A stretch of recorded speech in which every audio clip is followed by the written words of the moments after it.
السلام عليكم مشاهدينا الكرام أينما كنتم. جريمة قتل حصلت في الأيام القليلة الماضية باستهداف أحد الأشخاص أثناء خروجه من الدار في المرة الأولى، ومن ثم الاتفاق الثاني بإصرار صاحبة الجريمة والتي كانت زوجة الضحية، واللي أصرت التخلص من زوجها عن طريق المجموعة الإجرامية والتي كانت المسؤولة عن جريمة القتل، وطريقة اختيارها بعد استلام مبلغ مالي من زوجة الضحية قدر $7000 لغرض شراء السلاح الذي سيكون الأداة في عملية قتل الضحية. بعد الاتصال الهاتفي الأول من المتهمة إلى المجموعة واختيار طريقة الخروج لزوجها من الدار، وهنا كانت البداية. تابعوا الأحداث.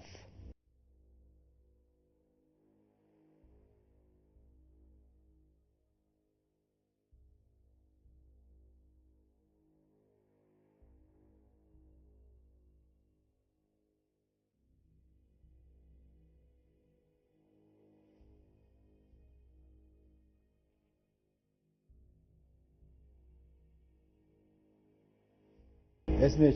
تيسير. مواليدك؟ 82. سكن؟ بغداد. تحصيلك دراسي؟ متوسطة. فترة الزواج قصرك متزوجة من وش نعرف؟ 20 سنة. هسه نريد من عندك سولفي لنا تفاصيل قضية قتل زوجك، المحاولة الأولى وكذلك المحاولة الثانية اللي أدت إلى قتله، وتحكي لنا شلون تعرفتي على الأشخاص اللي قتلوه والمبلغ اللي اتفقتوا عليه بالتفاصيل. تعرفت عليهم بالمستشفى. المبلغ كان دفتر، طيتهم 70 بقى 30. تمت العملية الأولى إطلاق ناري من تحت الإذن، استقرت برا. تعرفتي عليهم؟ تعرفت عليهم بالمستشفى. كان والدي من تعرفتي عليه من؟ بالأسماء؟ على محمد. نعم. رامي ما كنت أعرفه بالبداية. والشخص الثالث؟ ما لا، هذا نهائيا ما عرفته لا بالبداية ولا بالنهاية. يعني عن طريق محمد هو اللي جاب؟ لا، عن طريق رامي. زين. عن طريق رامي، لأن من سألنا رامي ها منو قال صديقي. نعم. محمد ما كان جايب طارية، فاتفقنا ويا محمد على أن ينفذ بي عن الطلق الناري. فما أعطيت لمحمد الفلوس، انطيتهن الرامي 70 ورقة وبقى 30 ورقة، على أساس الاتفاق كان دفتر هذا شقد أو هذا شقد ما كنت أعرف. تمت العملية الساعة 1:10 تقريبا بالليل. شلون تمت الطريقة؟ كان طالع نعم للمحل اللي يمنا وانضرب بالطلقة. وكان مين بدا ينتظر بالخارج؟ محمد. وهو اطلق النار عليه؟ ايه. زين. ايش صار بيه من اطلق النار عليه؟ وين انضرب؟ بأي مكان؟ تحت الإذن، تحت شوية فوق الفك، واستقرت بالجهة المقابلها اللي هم يم الفك، تحت نعم. الفك. بقينا بالمستشفى يوم، وثاني يوم طلعنا من المستشفى ورحنا البيت طبيعي عادي. وراها حوالي ب10 أيام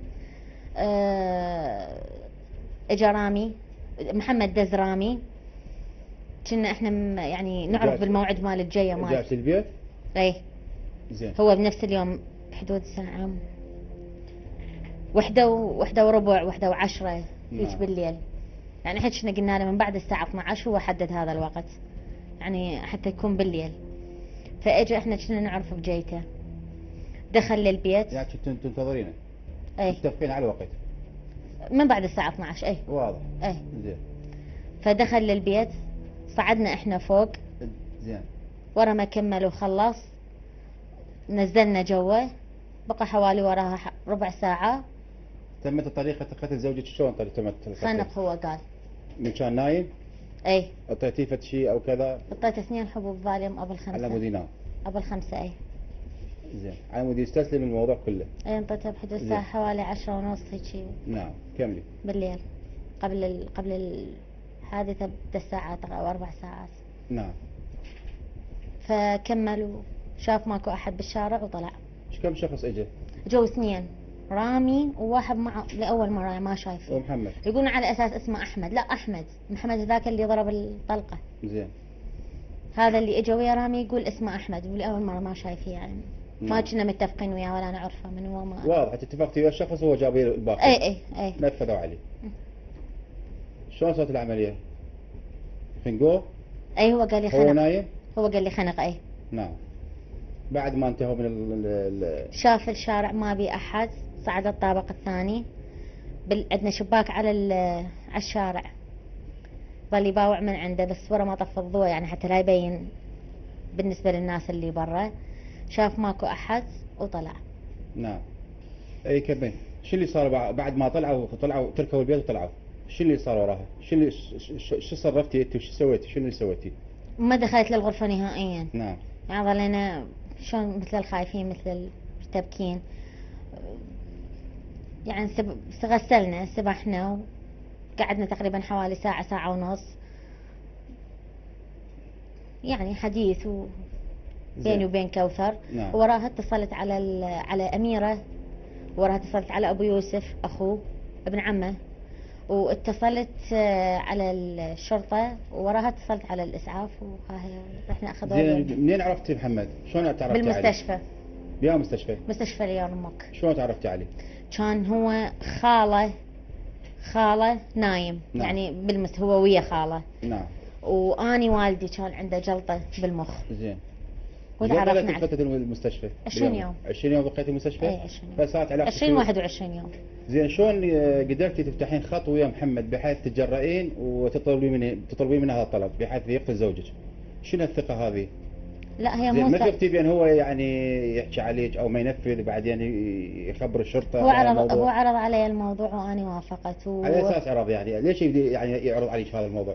شنو هو قاتل مأجور؟ انا ما اعرف به. انت هو قاتل مأجور اصلا لو انت اغريتيه بهذا الموضوع؟ لا هو اللي عرض علي الفكرة. لا ما اغريته، بس هو يعني شلون تقول قصة وثقت فيه، لان هي مو ثقة وانما شلون تقول يعني هي علاقة تمت شلون تقول كأنما بالمستقبل ان شاء الله يعني يصير عائلة هيجي. نعم. شلون يعني يصير عائلة؟ ما هو كان يعني عينه من كوثر. يعني كان ناوي متأمل ان ياخذ كوثر. ياخذ بنتك يعني الزواج. متأمل ان ياخذ كوثر مقابل واضح. زين انت قلتي المحاولة الاولى طلع زوجك، وين طلع زوجك من انضرب باطلاق ناري؟ اكو محل يمنا اسمه. انت دزيتي؟ اي قلت له اريد كبه. انت دزيتي تجيب كبه على اساس اي هو قال همات كرزات وما اعرف شنو معلبات. وكان محمد موجود بانتظار واطلق النار عليه. اي مو صحيح؟ اي جاب معلبات وجاب كبب وجاب هالسوالف كلها من المحل يمنا، هو يبقى فتح الليل كليته.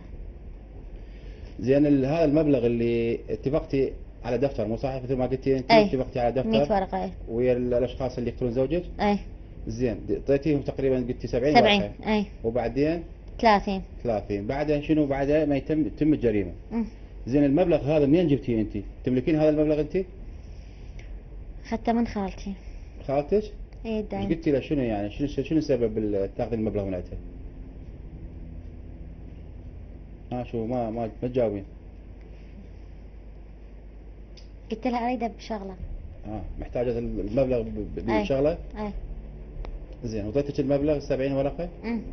سلمتيها للرامي لو لمحمد؟ لا الرامي. الرامي بيد رامي كان محمد ما انطيته، بس هو اكيد هم متفقين يعني بيناتهم. زين بس هذا ايش قد هذا ايش قد؟ واضح. اتفقتي انت بالمره الثانيه بالعمليه الثانيه اللي ادت الى قتل زوجك، شلون دخلوا بالبيت؟ طريقه دخولهم بالبيت شلون؟ كنت منتظرتهم انت؟ اي. شلون دخلوا؟ من الباب. اعرف شلون الباب، فتحتوا له الباب انت؟ اي. سهلتي دخولهم وقتلوا. اي. باب الخارجية كانت مفتوحة والوسطية، والأخيرة أنا وكوثر اثنيناتنا فتحناها. زين بعد ما وصعدنا فوق ما نزلنا نعم ما بقينا جوا يمهم. واضح. بعد ما تم تنفيذ العملية وقتل زوجك، شو اللي صار وراها؟ نزلنا يعني قعدنا صارت فاتحة وتفاصيل وقعدتي يعزوك شلون قدرتي تأدين هذا الموضوع تمثلين بهالطريقة هاي قدام هاي الناس وانت قاتله زوجك وقاعدين انت بالعزاء والناس تجي تاخذ من خاطرك باللغة العراقية مالتنا؟ شلون قدرتي تقعدين بهالطريقة هاي وتمثلين هذا التمثيل كله؟ اي اكيد كنت اتأذى داخليا، بس من اباوع على شيء يريحني، من اباوع على كوثر قدامي كافي علي. انا سؤالي الك، هاي شلون قدرتي تقعدين بالفاتحه قاعد والناس تجي تعزيك وتقاتله زوجك، شلون قدرتي تمثلين هذا الموضوع يعني بحيث ما يبين عليك قدام الناس بشكل طبيعي، واعتيادي هم كنت تبكين بس كنت اصفن هوايه قالوا لي. اي اي هاي طبعا تصفين هواي. اي هاي شلون قدرتي زي ما كانوا يسالوك الناس شو تقولي لهم؟ متاثره على زوجك تبكين كذا بشكل طبيعي تتصرفين؟ اي طبيعي. اسمك؟ رامي حسين محمود، جاسم الجبوري، مواليدك؟ 1991. سكن وين تسكن؟ الدورة، وين بالدوره؟ محل 826 بس ازدار وزغخ ما حافظ، قرب البريد. تحصل لك دراسه، مخلص دراسه؟ سادس ابتدائي. سادس ابتدائي؟ نعم سيدي. شو تشتغل؟ كاسب سيدي. شنو كاسب؟ اعمال يعني اعمال حرة. اعمال حره؟ نعم. شنو اعمال حره تشتغلها؟ يعني مثل اشتغل تاكسي او اشتغل محل غسل عندي كان سابقا. يعني مشتغل عده اعمال. نعم سيدي. زين هسه نسألك شلون تعرفت على الجماعة الموجودين وشلون بدلوك على الشخص المقتول، العملية، تفاصيل كل المعلومات اللي تعرف على هاي العملية وعلى القتل اللي صار تحكي لنا اياه نعم بالتفصيل. شلون تعرفت عليهم وشلون اتفقتوا، المبلغ ايش قد بالتفصيل. نعم سيدي. وقت سيدي كنت بمستشفى اليرموك نايم ويا خالي. ايه اي فتعرفت عليهم مستشفى اليرموك. كان اكو ولد هناك اسمه محمد، هو وياهم موجود دائما. ويا من محمد موجود؟ هو كان موجود بالمستشفى. ايه همواتن عنده حالة نايم بها و24 ساعة متواجد وياهم. فصار يعني صار شلون يقول كلام بيني وبينه واتصال. طلعت من المستشفى خابرني، ورا ما طلعت بفترة خابرني وجاني لمنطقتي للدورة.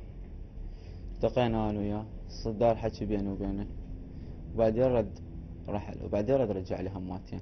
لما رجع فتحنا بالموضوع الجاي الثاني ايش فتحنا. قال لك بالضبط؟ اول جاية عادية كسؤال وهذا. كان يعني خلاها الموضوع طبيعي. اي. اي الجاية يشوفك الثانية. تتقبل الامور لو ما تتقبل الامور، نعم عندك سيدي. استعداد لا ما عندك استعداد. الجاية الثانية اي جاي ثاني، شو اتفق وياك وش حكى وياك؟ فتحنا بالموضوع. ايش قال لك بالضبط؟ حاكانا على مد قتل احد اقربائه، اي على اساس هو قريب من اقربائه. زين. نعم سيدي. اي قال اتفقت وياه؟ واتفق على اساس يعطيني الشده. زين. بوقتها صار اتفاق بيني وبينه. وراها رحنا انا وياه ويا ولد على اساس ابن عمه ولد السمين. زين. رحنا للبيت المجني عليه سيدي. يا وصلنا مكان؟ هناك بالبياع، يسموه شارع المجاري. شارع شهداء البياع. المبخرات. نعم سيدي. بالشهداء منطقة الشهداء. نعم سيدي. اي رحنا لي غدا. بأي ساعة هذا صار الحكي؟ بأي ساعة رحتوا حوالي الساعة ب 12 بالوحدة، بين 12 والوحدة، اي يعني ما أذكر بالضبط سيدي. زين. أي وصلنا لهناك، نزلنا بوقته، أو لقينا الباب مفتوح برا. إيه. الباب الجوا فتحته بنية بوقته، طبينا الجوا، هو الشخص لقيناه نايم حتى يشخر. وين نايم يا مكان؟ بالغرفة. زين. من دخل عليه؟ أنا ومحمد وهذا الولد السمين قرايبه وياه. زين. دخلنا عليه بوقته، جاب شرشف وشيس. زين. نعم سيدي. أنا لزمته من رجليه، والسمين لزمه من يديه حيل بحث عنه ما يتحرك، وهو خنقه بيتش سيدي. وراها 10 دقائق أخي 5 دقائق قاس الضغط مالته هو، بعدين عفنا طلعنا سيدي. يعني بعد ما تأكدتوا نعم سيدي. من هو انتهى هذا خلاص؟ نعم سيدي. يعني تأكدتوا من موته يلا نعم. طلعتوا؟ نعم سيدي. تأكد هو من الموت. من قاس الضغط مالته وتأكد من عنده؟ محمد سيدي. اي بعدين طلعنا وراها فترة، اتصل بي كان يقول لي بس روح على مود تجيب باقي الفلوس. رحت انا عليهم سيدي بوقتها كمشاني. رحت على مود باقي الفلوس ايش قد وقت كان؟ كنت قد مستلم انت؟ مستلم 70. ووقت قد المبلغ؟ 30. رحت انت 30 على اساس تستلم 30؟ نعم سيدي. ما رحت عليهم؟ نعم سيدي. وبعدين وصلت صار عليك لهناك الحال قبل؟ صار عليه القاء القبض. وقتها جم المكافحة والاتحادية سيدي. نعم. نعم سيدي. اي جابوني لي جاي وجرى التحقيق وياي على مود الجريمة سيدي. زين شو الهدف من قتل الشخص هذا؟ عندك عداوة مسبقة وياه؟ لا سيدي. لو لغرض المادة؟ من غرض المادة سيدي. يعني تقتل الإنسان على غرض المادة؟ سيدي شو صار؟ شنو الغرض من عنده؟ غرض المادة فقط؟ نعم سيدي. عندك شيء استعداد تقتل إنسان لا لغرض سيدي. المادة؟ سيدي هي صارت بعد يعني دفع الشيطان سيدي، أول مرة في حياتي أسويها. زين اكو كان اتصال بينك وبين زوجة المجني عليه؟ لا، كان اتصال بيني وبين الشخص هو نفسه، ايه. لأن هو كان قريب عليهم وهو اللي عنده الاتصال وياهم، هو اللي جاني وهو اللي وداني، وهو رجعني بوقتها للشارع العام وصلني. ايش كم مرة شفت زوجة المجني عليه؟ مرتين سيدي، مرتين؟ مرة بالمستشفى ومرة بيوم الحادث. ايه. نعم سيدي. ولما كمل الحادث بوقتها وصلني شو اسمه اليم الجسر مال الجادرية، ومن هناك جرت تاكسي وطلعت البيت.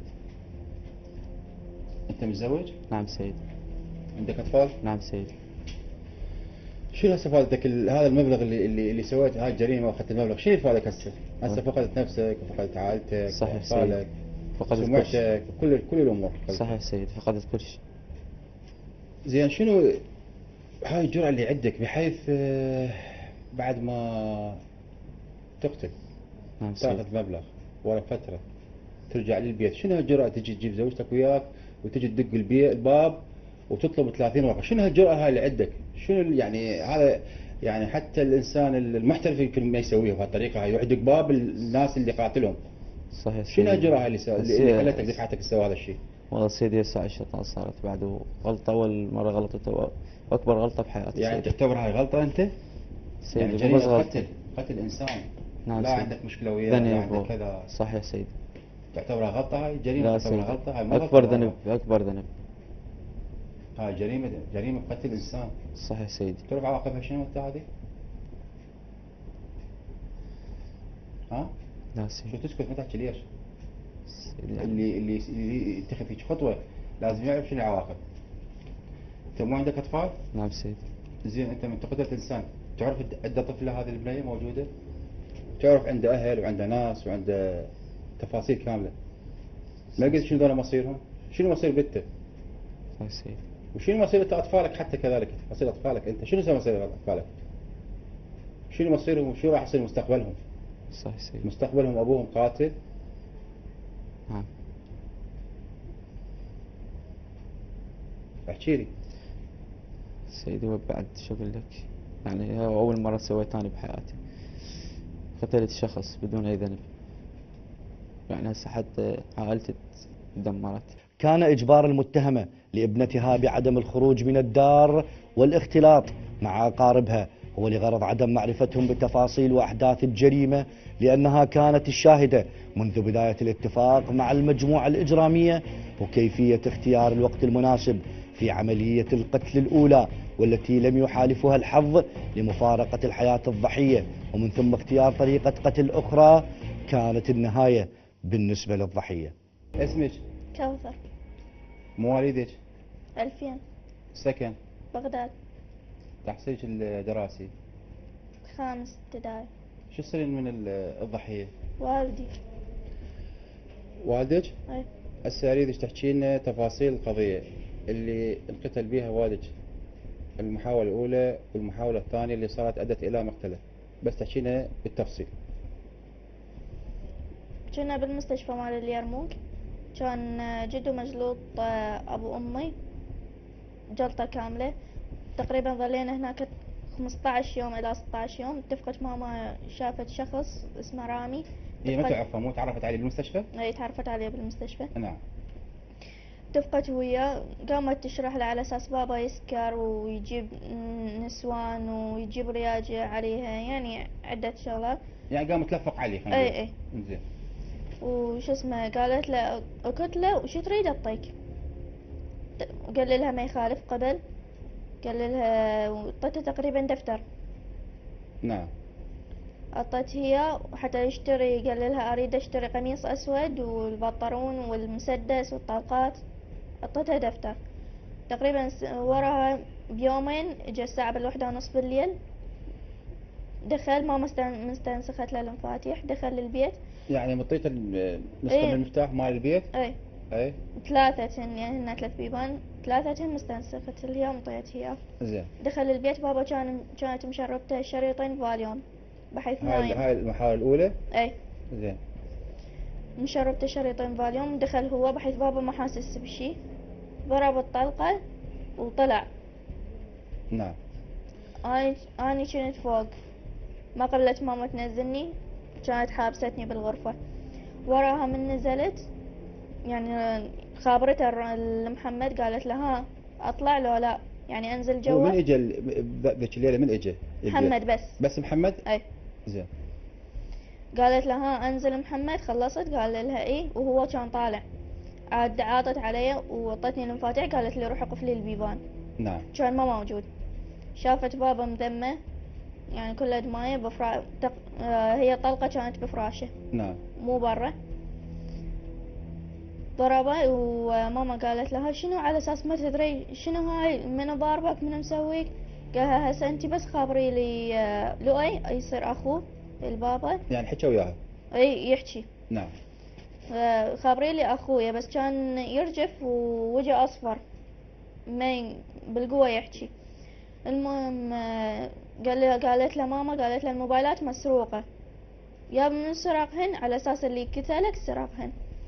عاد انا صرت يعني عصبية لان قاعد تكذب. طلعت الموبايلات قلت لها ماما هاي، وهم ما اتصلت على عمامي. نعم. اخرتها ساعة يما غسلت له سوته وما قبلت تتصل، ودتها للمستشفى. نعم. انا وياها خليناها بالسيارة وهي بحدها وودتها بالمستشفى اليرموك. زين. وراها تقريبا ساعة بالوحدة الظهر طلع من المستشفى، جابوه للبيت. كان ما بيشي بس مغذيات وعلاجات بس يحكي ويعني يمشي صح، يمشي على كيف بس ما يمشي يعني ما بيشي. طلقة جت هنا يقولون بخده واستقرت هنا. نعم. ورا 5 أيام ماما خابرت رامي، قالت له رامي الحق لي عدق ابويا يعني والدي. نعم. قام يشك بيه شو اسمه تعال خلصنا، لان ماكو غيره يعرف اني عندي علاقات وما ادري شنو، تعال خلصنا. قال لها ماشي اوكي. وهو كان يعني هو رايدها الماما. شو رايد الماما يعني؟ رامي رايد امي زين. على اساس يريد يتزوجها. نعم. المهم اجت هم الساعة بالوحدة ونص بالليل، هي على اتصال هي وياه يعني مفتوح الخط. يعني هاي بعد ما طلع من المستشفى ورجع 5 للبيت؟ أيام. ورا 5 ايام؟ اي. هاي. قلت لك اجا رامي ومن قاعد تحكي وياه قال لها فتحي لي البيبان. ماما فتحت البيبان له وهي قاعد تحكي وياه. ودخل. منو اجى؟ رامي وياه شخص ثاني ما اعرفه بس اعرف شكله. نعم. حاولت. لا مو محمد. مم. لا محمد بس اجى بالطلقة. يعني محمد بالعملية الأولى كان محمد موجود؟ اي. والعملية الثانية؟ رامي وياه شخص ثاني ما اعرفه. نعم. بس اعرف شكله. زين. طب رامي وماما صعدت فوق. عاد اشرت له قالت له وين الجفوف؟ قال لها شو اسمه ما جايب. هو صعد لها فوق قال لها ما جايب. قال لها اعطيني كيس نايلون واعطيني شرشف. اعطت هي ونزل جوا. قال لها لا تنزلين. بس هي ما ظلت حابستني بالغرفة وكل شوية تنزل، كل ما اطلع تصعد لي. نعم. المهم تمت الاختناق ومن خلصوا تقريبا ظلوا نص ساعة يم بابا. سدوا الباب عليه يعني هم جوا بالغرفة النوم يم بابا وسدوا الباب. زين. وتمت الاختناق. ماما نزلت نزلها رامي واني هم نزلت. قالها اعطيني القياس مال الضغط. مقياس مال الضغط قاسها والضغط اشر لها قالها هيجي ماكو اي شي. كان واقع بالقاع. رامي كان شايله من رجليه، تشوف رجليه من جوا، والثاني كان شايله من ايده. شالوه خلوه عد شربايه يعني كان واقع بالقاع. وراها رامي وماما صعدوا فوق. تقريبا ظلوا نص ساعة فوق. وهذا الشخص الثاني بقى قاعد يمي. حاولت اسأله انت منين شنو اسمك، ما يحكي ما يقبل يحكي. نزلوا ورا النص ساعة. نزل رامي. ماما اعطته قلاص مي هو الرامي وهذا الشخص الثاني. اعطيته مي ورامي قال لها اريد فلوس. وين الفلوس؟ بس ما اعرف شنو مقدار الفلوس يعني ورق عراقي ما ادري. وراها طلع رامي وطلع الشخص الثاني يعني سوا تقريبا هيك الساعة 2. ماما شو لزمت مناديل مال مسح لزمت ايد بابا ومسحت ايده جفوف ايده وجفوف رجله حتى لا تبين البصمات مال رامي. نعم. ولمت الكيس النايلون ولمت الشرشف هي المناديل مال المسح وذبتهم بالحاوية يمنا تقريبا تبعد عنا متر. وطبت قلت لها ها ماما ما راح تتصلين على عمامي؟ قالت لي لا. قلت لها ليش ماما شنو السبب؟ بابا توفى. قالت لي اخاف يلحقوا له بالمستشفى. على السكت قلت لها بس يعني هم يعرفون الوقت الوفاة، يعني اذا يودوه يعرفون وقت الوفاة. قالت لي معلش بحساب اني نايمة وما ادري بيه. واخرتها من الساعة 5 قصدي الساعة 2 للساعة 5 الفجر. يلا اتصلت على عمتي أميرة وعمي لوي، قالت لهم عدي متخربط وخاهي، ودوه المستشفى وهو ميت. اي شلون تصرفت وراها بعد ما خبرتهم؟ شو اللي صار وراها؟ سوت نفسها قاعد تبكي ومثلت وعلى اساس هي حامل وهي مو حامل، وانا بعيني يعني شفتها هي مو حامل. مثلت عليهم كليتهم. وعدة مرات حاولت اروح لعمامي ضربتني تقريبا بيوم جابوا التابوت ضربتني وخنقتني بالواير وعندي شهود على هذا الحكي. وحتى اظافيرها طوبتها بخدي. كله على مود اريد اروح لعمامي. رجعوا مرة الثانية بيوم السابع مالته بابا هم رجعوا يحاولون ياخذوني. انا اتصلت على عمتي اميرة قلت لها عمة تعالي لحقيلي من موبايل من موبايل ماما من موبايل ماما قلت لها تعالي لحقيلي. ماما تريد تقتلني وبالفعل صحيح. عاد جتي عمتي وجاء عمي لؤي قاموا يكسرون البيبان وهم ما قبلت تفتح لهم البيبان. كسروا البيبان ودخلوا واخذوني. عمي لؤي راسا اخذني. يما سمعت صوت السلاح يلا فتحت باب الغرفة. كانت حابستني بالغرفة مالتها غرفة النوم من جوا. يما اخذوني وشرحت العمامي كل شيء يعني اللي صار. حكيت لهم الموضوع اللي صار. اي حكيت لهم شلون الموضوع. طفت امك. اي وراسا شو اسمه عمي لؤي اخذني هو وعمي طه اخذوني حتى اقدم شكوى ماما. وقدمت شكوى بحي العامل ورحت للقاضي هم حكيت وياه وقدمت شكوى. اي زين بالبيت بيتكم كان بكاميرات؟ بكاميرات بس تقريبا عطلت قبل 3 اشهر ماما انقطعت الوايرات معها. يعني هي عطلتها الكاميرات لان هي كانت مرتبه امورها على قتل والدش يعني. فهيئت كل الامور حتى الكاميرات كانت تشتغل عطلتها. وعدة اشخاص شو اسمه اتفقت وياهم على قتل بابا واعرف اسمائهم. اتفقت سابقا على قتل والدك؟ اي بس ما سووها. منو اللي اتفقت وياهم؟ يعني عدة اشخاص. زين عدة اشخاص. ايوه شنو تعرفينه بعد عن الموضوع؟ يعني يعني ها هي. زين ليش بالبداية اذا شكيتي بوالدتك بامك أي. بين هي تقتل والدك ليش ما حكيت العمامك هذا الموضوع انا حتى على وقت قبل ما يتنفذ يعني؟ ما كنت تعرفين؟ لا ما كانت تخليني اطلع. يعني ما كنت تعرفين بهذه التفاصيل؟ اي ما تعرفين بين توصل امك اي وتسويها عدة جرائم تتجرأ وتقتل والدك. ما كنت متصوره هذا الموضوع. وثانيا انا عدة مرات بابا حذرته وقلت له بابا ماما تريد تحاول تقتلك. اي نعم. بس ما صدق بي. شو اقول له يروح يقول لامي. شو اقول له يروح يقول لامي. نعم. فقمت بعد ما احكي. زين والدك بالنسبه لوالدك كان شلون كان علاقته وياك؟ ما تكرهها بي. بس كان علاقته طبيعيه بس هو زين انا احبه يعني ويحبني وبس من ماما يعني تسوي لي مشاكل يصير عصبي ويضربني. بس وراها راسا اني يسامحني يصالحني عادي. وعلاقة والدك بأمك؟ بابا يحبها ويعني ما مقصر وياها بس هي ما تحبه. ليش ما تحبه؟ يعني عندها شخص. من هو هذا الشخص؟ واحد بكربلاء اسمه اي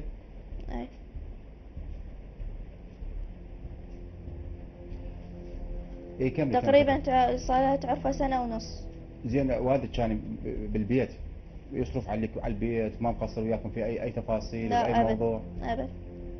كان يحب الامك مو؟ اي حيل. حتى من عرف ماما عندها علاقة ويا هذا الشخص وما قبل يطلقها. بعد ما صارت هاي الجريمة كاملة وانقتل والدك شو تقولين لأمك يا ستي على اللي سوته؟ ما سامحها. بعد هاي هو أحاول أطلع دم بابا حتى لو أدفع عمري، بس المهم أطلع دم بابا. تواجدنا مع القوة التابعة لمكتب مكافحة إجرام البياع في مكان الحادث مع المتهمة لمعرفة تفاصيل الجريمة وكيفية القيام بها واستخدامها أساليب كانت مسؤولة عنها المتهمة للتأكد عن مفارقتها الحياة لزوجها، وطريقة إخفاء بصمات الأصابع، والتأكد من خروج المجموعة المنفذة وعدم مشاهدتهم من أحد الأشخاص أثناء خروجهم من الدار بعد تنفيذ الجريمة. سيادة العقيد، الآن احنا بالضبط بأي احنا مكان؟ حاليا منطقة شهداء السيدية البياع. منطقة البياع ضمن قاطع مسؤوليتكم مكافحة نعم، إجرام مكافحة إجرام البياع. البياع. إذا الدار بالقرب من عندنا وأنتم مستأذنين من أصحاب الدار. نعم.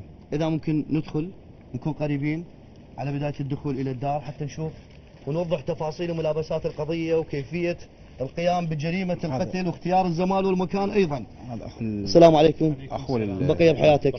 احنا طبعا بعد ما اتفقنا ويا مكافحة إجرام البياع أكيد أكو موافقة بدخول لجنابكم. أكيد تفضل. حتى نبين تفاصيل أكثر. إذا ممكن بدون زحمة عليك خلي يكون المتهم رامي موجود.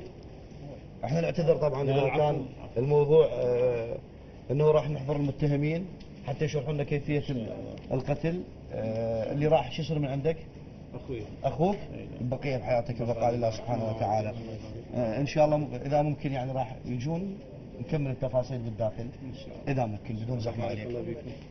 سيادة العقيد، الآن المتهم رامي إذا ممكن تركض خلي يكون طليق، المكان مؤمن من قبل أبطال مكافحة إجرام البياع. تعال رامي اتصرف على راحتك، خلي يكون الحوار ما بينك وما بينه. نعم. بالاستجواب بعملية الدخول من بداية دخول الدار وفتح الباب وإلى جريمة القتل بالكامل. سيادة العقيد إذا ممكن تفضل الحوار لك. نعم. نعم. رامي، أول خطوة اللي جيت من هنا اشرح لنا شلون دخولك للدار. خلي يكون التصرف حركي رامي. اعتيادي اعتيادي، خذ راحتك. خذ راحتك بالتصرف بالحركة بالوش. زين. أنت لما قلت الباب مفتوح هسه إذا ممكن سيادة العقيد. نعم نعم. قول الباب انفتح عن طريق من؟ بعد يعني سولف لي تفاصيل. هو مفتوح، لما وصلنا مفتوح. زين، السيارة وين طبقت السمنت؟ ها؟ سمنت طبقت منه. هيك سولف لي جينا بسيارة على- سمنت مال من؟ وين طبقتوا؟ بالجانب البيت اي من هنا. عجل. اي جاني الباب كان مفتوح الباب بس مردود. نعم. طبينا من هنا. زين. انتوا منو؟ انا ومحمد وابن عم محمد. وابن عم محمد؟ زين. طبينا من هذا الباب كان مفتوح. اكو باب ثانية. هذا الباب الثاني. يلا امشي. هذا مفتوح الباب كان. نعم. الباب الثاني منو فاتح؟ هذا مفتوح ما تلقيته مفتوح؟ اي هذا مفتوح بس مردود. بس مردود بس فقط. اي ادخل كمل التفاصيل. دخولك من هنا كان؟ سيادة العقيد تفضل. دخولك من هنا؟ عفوا. استمر. هذا فتحنا اياه. من اللي فتحها لك بالضبط؟ المتهمة؟ المرأة؟ خلي فكرة بدون لما السلام عليكم. شلونك يوم؟ شلون صحتك؟ الله يحفظك. احنا طبعا ترخصنا من الدخول للبيت اذا ممكن حتى نبين ملابسات القضية والجريمة اللي صارت ودم هذا اللي راح دم بريء. الابطال من مكتب مكافحة إجرام البياع الناس سهروا وحققوا انجاز كلش رائع انه الامن والامان لهاي الدار ان شاء الله والاهل الضحية، فالله يرحمه ان شاء الله. اذا ممكن نكمل التفاصيل بدون زحمه عليك. كمل سيادة جيب العقيد، تفضل. اذا ممكن اللي هنا هسه وصلنا حتى نكمل بالضبط. التفاصيل. نعم. خلي تكون المتهمه موجوده. جيب له. جيب لي سيادة العقيد، هنا هسه الباب الثالثة بالبيت. نعم. لان ما شاء الله يعني البيت الله يستر الله عليه يستر عليه. ويستر على اهل الباقين. نعم نعم. انه يعني بيت محكم بثلاث ابواب. يلا ممكن اي شخص يدخل يلا داخل يدخل الدار. داخل الدار. زين، الباب نعم. الثالثة خلي يكمل. كمل اللي صار هسه بعد شو اللي صار؟ اجى محمد قدام هو الولد الباب انفتح. زين. الدرج من هنا. منو اللي صعد؟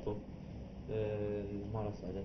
المرأة صعدت لا. بعد ما فتحت لكم الباب صعدت اي فوق. انا شفت الثالث مالتهم بس واحد ورا الثاني. زين. هسه بس خلي اخذ التأكيد من كلام المتهمة. خلي تكون موجودة بدون زحمة عليك. وصلت قريبة؟ خلي تجينا. يا ريت توقف يمك يعني لا تظهر ملامحها بس علي صوتها. علي صوتك حتى نحافظ على عدم ظهورك لدواعي خاصة لأنه أنت امرأة. أحكي لك رامي باوع عليها. اللي فتح لك الباب منو؟ فتحت الباب هي. لقيتها شفتها إيه، إحنا شفنا. صعدت فوق اي سيد. انت كملت كمل. وياك الثلاثه من اول واحد محمد وبن عمه وياه وانا وراه. انت بالثالث تمشي واحد ورا اللاك أي. كمل شات العقيد تفاصيل يلا اخرى نعم. باشر شو اللي صار؟ وين توجهتوا؟ ليجي. تندل مكان مباشر طلعت الغرفة؟ هي هم. مباشر طلعت الغرفة يعني هاي يعني غرفه النوم. احنا لما فتحوا الباب صادوا هم هنا. نعم محمد باوع هم اشروا له ليجي. يعني الموجود المجنى عليه راح يكون بهذا المكان. نعم تفضل واضح. شات العقيد. كنا هنا. نعم طوى شو اسمه؟ طوى الشرشف. وين كان موجود؟ مكانه وين كان؟ على السرير هذا؟ ايه. زين شو اللي صار هنا بهذا المكان؟ شرشف نعم وشيس لايلون. طيب اي واحد لزان الكاميرا يبغى لزم اليدين. نفذ لي بايدك اذا ممكن تصير على جانب اذا ممكن على الجانب نفذ لي بايدك كانه كان- هسه الضحيه نايم محمد. بلحظه التنفيذ. اي زين محمد هنا. نعم. زين. والسكين هنا ان شاء الله لازم حيل. وانت انا كنت هناك. محمد سوى. يعني انت كنت من هذا المكان أي. من جهة الرجلين مالته؟ زين محمد سوى خلى الكيس على وجهه على كيس خشمه. لايلون نعم. اي على خشمه على وبعد شنو ويا بعد؟ هو ظل كيس يقاوم. وقلت وياه شنو كان؟ شرشف؟ زين. ظل يقاوم شويه. بس السويتش كان لازم حيل. انا سويت عفته ما استحملت رجعت لي ورا. ورا شوي كان يجيبوا جهاز ضغط. دا يتاكدون من انتهاء الموضوع هذا كامل. الجهاز نفسه مال الضغط. هذا الجهاز هذا الجهاز لحد الان موجود نفس الجهاز. هذا جهاز الضغط اللي فحصتوا به الضحيه وتتاكدون من مفارقته للحياه. فحصتوه؟ ايش قد صارت المده او الوقت اللي بقيتوا انتم كاتمين على انفاسه؟ 5 دقائق. 5 دقائق دقائق فارق الحياه. هسه بعد ما قصتوه بجهاز الضغط وتاكدتوا انه هذا الشخص انتهى. اكو قضيه اخرى اريد اسال بها المتهمه اذا ممكن خلي تتقرب بدون زحمه عليكم. خلي تكون المتهمه موجوده. انا امنتك او امنتيني انت وطيتك الراي انه ما تطلعين خلاص ما يطلع شكلك باعي علي. بعد ما صارت جريمه القتل وفحصوا بجهاز الضغط هذا نفسه صح لو لا؟ كانت بايدك وصله مسحتي ايد الضحيه حتى تروحين بصمات من؟ بصمات خل احكي لك بصمات الناس اللي نفذت رامي صح لو لا؟ مو انت هذا التبرير دائما تسولفين به هذا ترى انت بيت يعني هذا بيتك.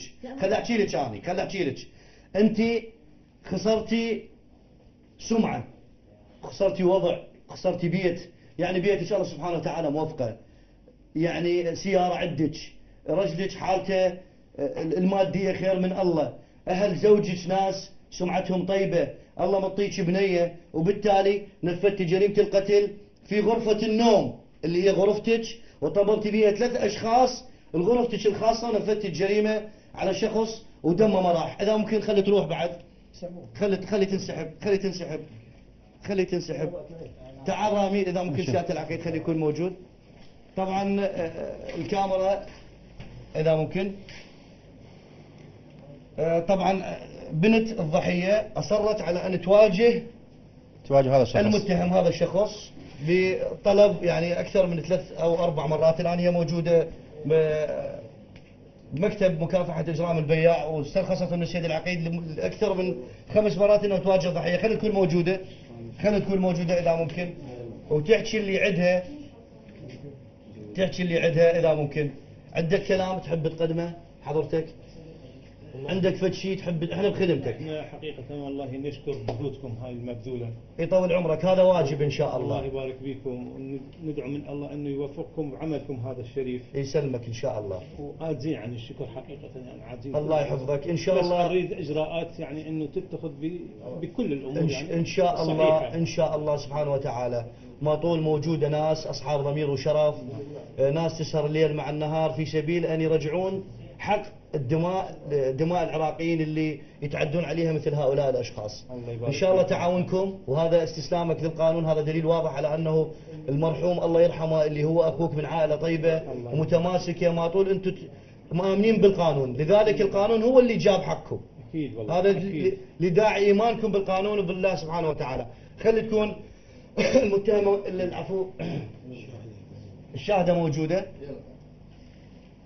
اللي هي ابنه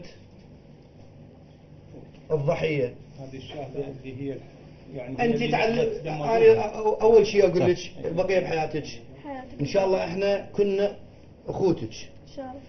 سولفي، أنت طلبتي أكثر من 3 مرات 4، هذا الشخص اللي ينفذ على والدك الله يرحمه.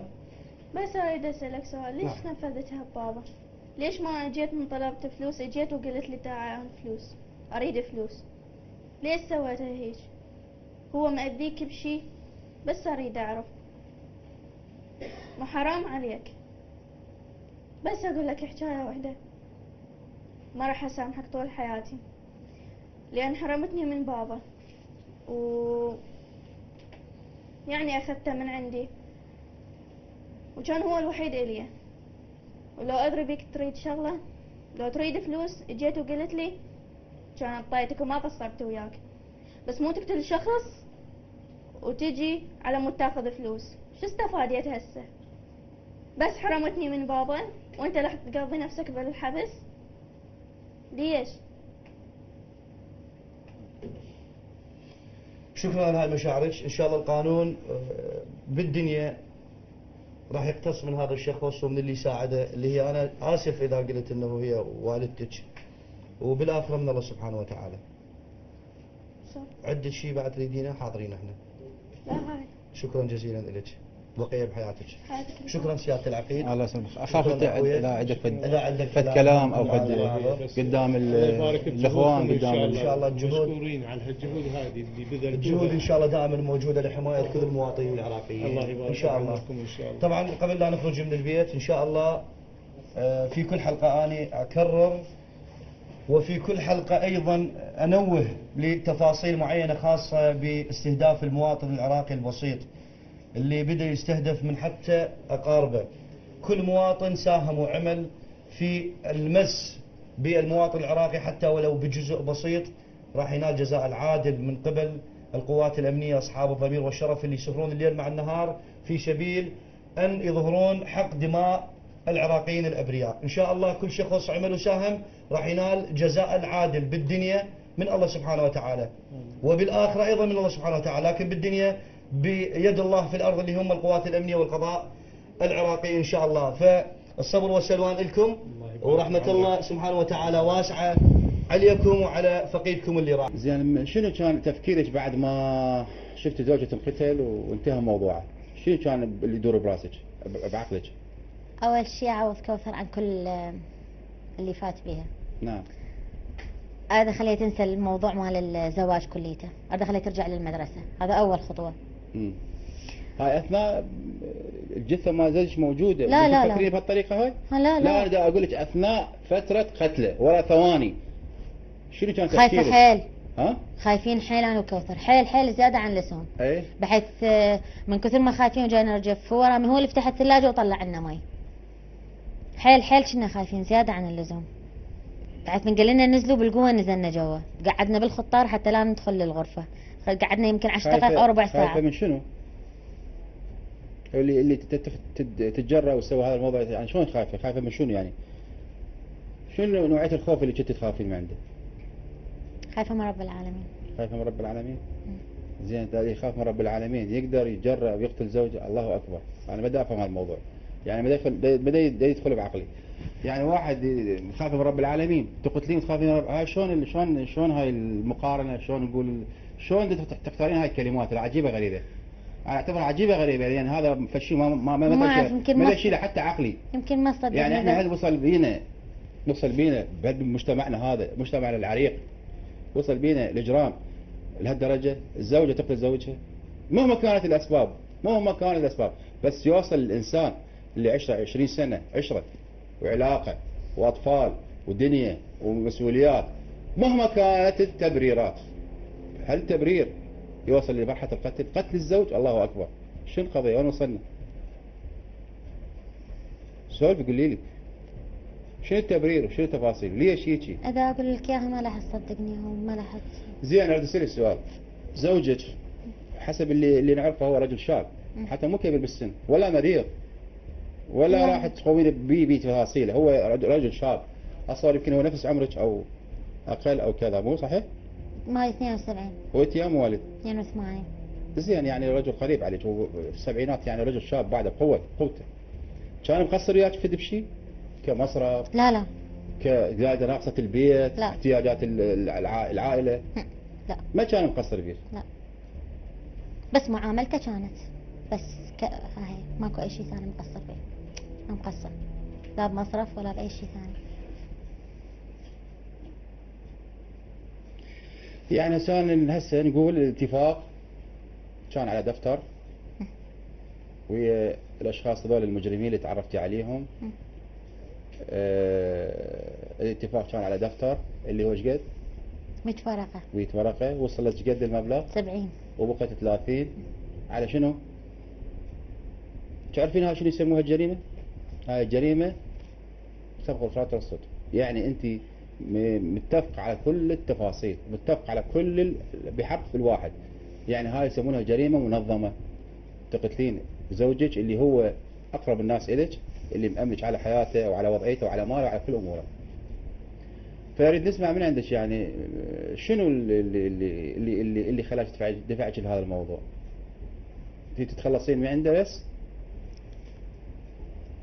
احكي لو هم ها؟ احكي لو لا انت تريد تبررين تفاصيل غير، بس انا اريد اقول لك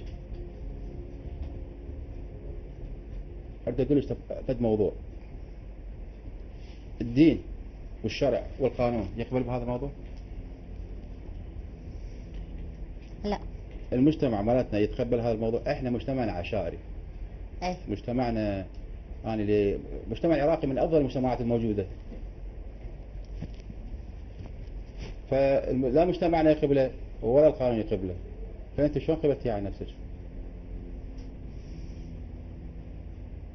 اي كان غلط بالطريقة صحيح. والدليل العملية الأولى، الدليل أنت ما متندمة على الموضوع، لأن أنت سبحانه وتعالى من نجاة من العملية الأولى.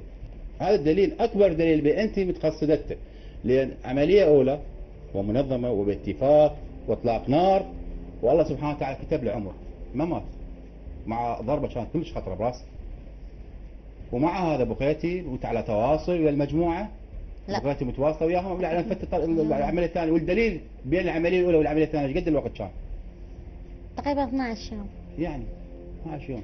يعني نجي ورديتي كررتي مرة ثانية علي، إلا صفتي يلا هديتي يا ارتاحتي. لو احنا نقول ما رفت فترة طويلة، لكن بين عملية وعملية 12 يوم، يعني بعد ما طاب من الجرح الأولي. لا هو صار زين. 12 يوم يصير زين؟ يعني راح من للمطبخ. يقتنع بأنه هو صار 12 يوم زين؟ راح للمطبعة وراح لأهله. طبعا يعني راح يتحرك. وهو راح للمركز بلغ. الرصاصة مو بقت بجسمه ولا؟ اي بقت هنا. مو قلت له موجودة؟ لا اي ما لها اي تأثير، اذا تشيلها او تخليها تتليف وتبقى ما لها علاقة. زين. بين فرق العملية الأولى والثانية ايش قد؟ 12 يوم. 12 يوم. مو صحيح؟ اي. ايش يثبت هذا؟ هسه من واحد يسمع هذا الكلام بين العملية الأولى اللي هو نجا بها لغاية العملية الثانية 12 يوم، شنو راح الحكم عليك راح يكون؟ يعني شنو؟ وهو من يعني الله سبحانه وتعالى جاء من الأول، ترجعين أنت تكررين علي مرة ثانية؟ وهو من انضرب طلقة. زين. احكي له. لا أنا راح أسأل السؤال. ماشي. من صارت القضية علي انضرب إطلاق نار، اي. زين ما شك بيك هو؟ لا لان هو كان يعني عنده شوية شغلات خارجية. أنت تركني مشاكل الخارج، ده أسأل السؤال محدد اي واضح لا وصريح. لا انت لا. طلعت قلتي له جيبي لي كذا، روح للمحل وواحد لا. ينتظره وانضرب، ما شك بيه؟ لا هو لا. عنده اعداء؟ اي. اي عنده اعداء وما شك فيك انت؟ شوف لا. هذا الحكي لا ما شك فيه. ما شك فيك انت؟ لا ليش لا، ما شك والدليل فيك؟ على هذا هو راح بلغ بمركز حي العامل وسوى دعوة وأيدها بالمجهول وحفظها. يعني ما شك فيك؟ لا بين انت اللي فتي عليه؟ لا ما حد نبهه، ما حد قال له نصحه؟ لا لأن أنا زين. هسه بعد ما صار اللي صار وقتلتي زوجك وانتقل الى رحمة الله، شو اللي حصلتي هسه من الموضوع كله هذا؟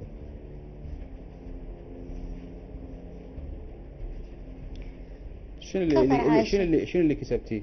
كوثر عائشة. توفر ان عائشة؟ شاء الله البركة بها هي تتزوج وتخلف ان شاء الله امين.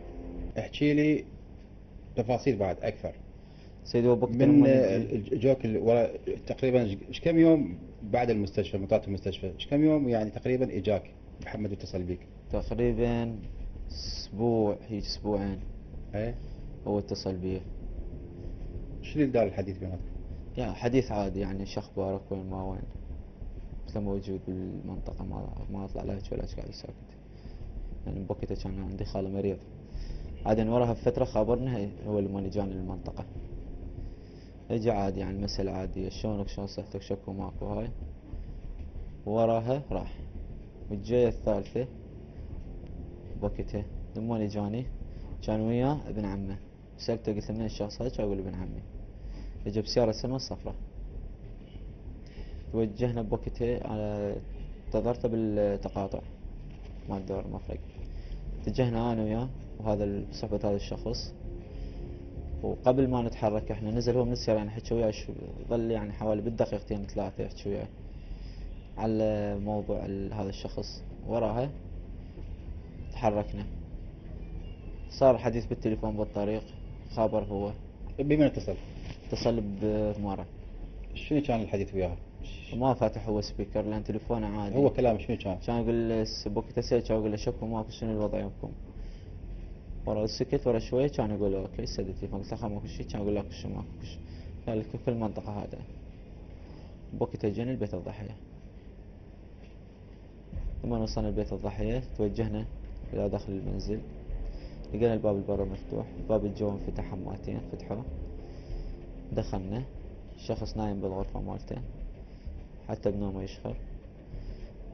جاب شرشف وشيس لايلون. من جيتوا علي الغرفة لقيتوه نايم نايم سيد، بحيث انه يتحرك ما قدر ما قاوم على لا ولا قاوم، سوى اي موضوع تحرك. ولا حركة. ما قدر يتحرك حيل لان هذا السن. وهذا يعني شو حيلك بين هو لا تحرك ولا قاومكم؟ لا يعني شنو؟ تحرك هو بس شنو ما يقدر يحرك نفسه زين حيل. نعم. لان شخص سمين كان لازمه. نعم. اي كان لازم يحل اللي حاط يديه على صدره، وانا كنت لازم رجله وهو نفذ بي. قد طولت هاي العملية مالتكم الوقت؟ 5 دقائق. 5 دقائق كنتوا فوقها؟ نعم سيدي، 5 كان قيل؟ دقائق 10 دقائق. زين انت من كنت لازمه وبدأ تخنقون بيه وبدأ تقتلونه، شنو كان داخل؟ شو تقول على نفسك؟ ما طولت انا. انت كنت تعتبر نفسك انسان؟ لا سيدي، يعني شنو كنت تعتبر نفسك شنو؟ انسان بلا شعور. بلا شعور وبلا انسانيه ولا كل شيء. نعم سيدي. انت كنت صاحي بيها ما بك شمو؟ نعم سيدي. بعد ما نفذته نعم سيدي. شنو اللي سويته انت؟ شنو اللي جاب بالك؟ سيدي هواي اشياء جت شنو ببالي. اللي جاب بالك؟ قل لي، بدي اسمع من عندك، بدي اسمع عن الناس تشوف سيدي انا لما شوف الاجرام ايش يصير بيه. لما طلعنا بوقتها بعد ما واصلنا احنا جلسة الطابقين، طعم بوقتها فلوس، كرهت حتى نفسي، حتى الفلوس كارهها وقتها، حتى النوم ما نمت، يعني ما اعرف شلون اوصف لك الشيء اللي كان بداخلي. اي نعم سيدي. نزلت يم الطابقة يم الجادرية، نزلت من هناك ركبت. زين هاي المبلغ اللي اخذته من الجريمه نعم سيدي. شنو اللي سويت بيه؟ شنو اللي سويته؟ اشتريت بالسيارة سيدي. اشتريت بيه سياره، هاي السياره اللي هسه تبيها تساعدها؟ نعم سيدي. اي. وهاي السياره اللي اشتريتها ايش راح تسوي لك؟ سيدك شو ما راح اسوي؟ يعني هاي تاخذ تشتري سياره بدم انسان؟ سيدي. زين ليش اختارك هو؟ ليش اختارك؟ ها سيدي. ليش اختارك انت على ما تنتفذ هاي العمليه؟ والله سيدي يعني ما بالنسبة لي يعني ما عندي. عندك استعداد. لا شافوا عندك لا الاستعداد سيدي. والقابليه بان تجرم، بس انت ما كانت فرصه لك سابقا فجتك الفرصه لايك. لين ما جتك هاي الفرصه؟ هي وبيها أول- فلوس، حتى اول مرة مغريات، أسويها. بعت ضميرك واخلاقك ودينك وكل الامور بعتها على مود هذا المبلغ، مو نعم صحيح؟ سيدي. نعم سيدي.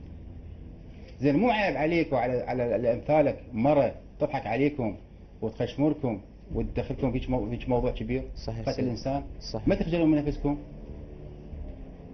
انت تعرف الدين والاسلام؟ تعرف الدين؟ تعرفه؟ تعرف دين؟ تقاري دين لو ما تعرف؟ نعم سيدي. ها؟ قارئ سيدي. قاري؟ ما سامع؟ ما نصحوك اهلك؟ ما قالوا لك حرام والحلال شنو والحرام شنو؟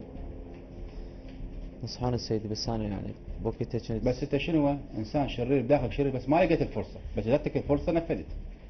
سابقا لو جايتك هيك فرص كانت تنفذ، لان عندك قابليه. هذا ليش اختاروك؟ تدري ليش اختاروك؟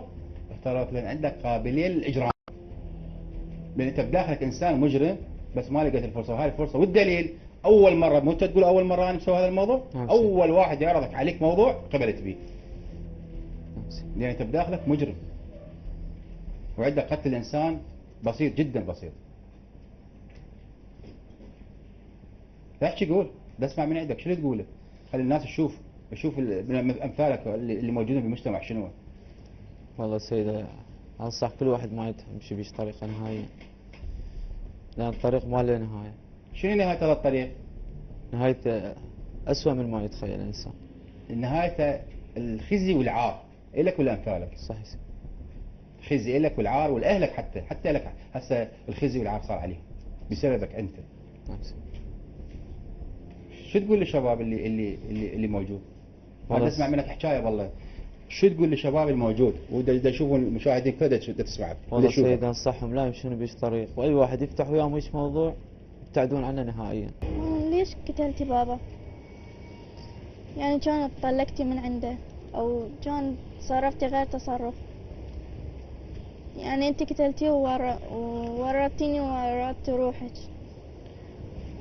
كان 100,000 طريقة قدرين تخلصين من عنده.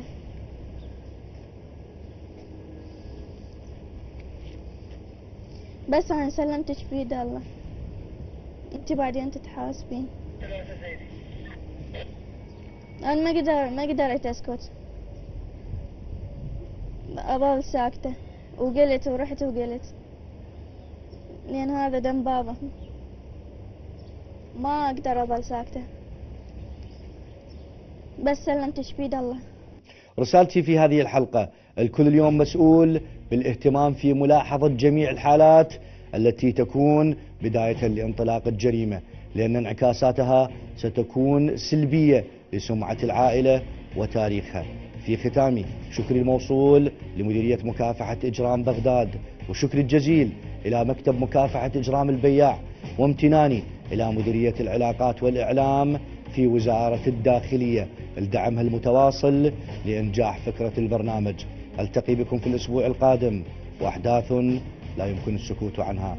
انتظروني لذلك الحين، في أمان الله.